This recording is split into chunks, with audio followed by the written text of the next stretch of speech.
Another day, another basketball stories na naman ang pagkikwentuhan natin.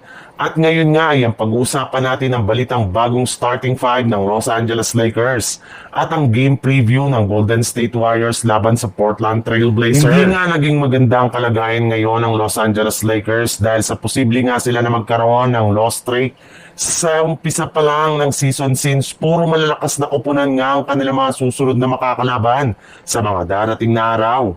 Isa pa, kailangan pa ng Lakers na maghintay ng ilang linggo bago tuluyang makabalik si LeBron James sa kanilang lineup. Kaya mukhang mananatili na naman ngang muli ang Lakers sa ibaba ng standing ng West. At dahil nga sa pangyayaring ito, naniniwala na nga ang ilang mga analyst ng ESPN na sobrang mahihirapan ng Lakers ngayong season. Binigyan lang naman nga nila ito ng 3% na tsansa na makapasok sa playoffs ng Western Conference at magkampiyon ngayong taon.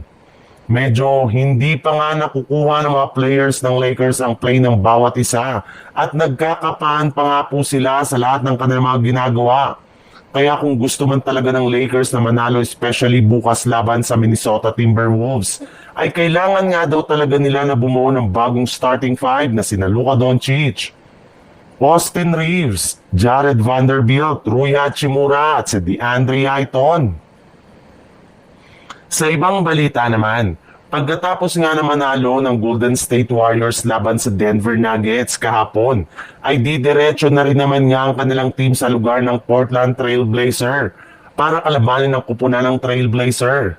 At bago pa man nga magsimula ang kanilang laban ay inanunsyo na nga ng Warriors na hindi dito maglalaro ang kanilang big man na si Al Horford since hindi nga ito paglalaruin sa kanilang mga back-to-back game. Bukod rin nga sa kanya ay hindi rin naman nga maglalaro ang iba nilang mga players na sina Anthony Milton at Moses Moody na pare-parehong may tinatamong injury ngayon sa kanilang mga pangangatawan.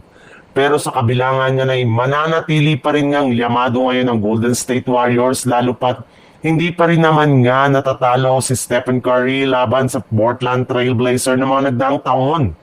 Sila rin naman nga ang malakas na kupunan plus wala rin naman nga sa Blazers ang head coach nito na si Chauncey Billups na maaaring samantalahin ng Golden State Warriors para makuha ang record na 3-0 sa standing ng Western Conference.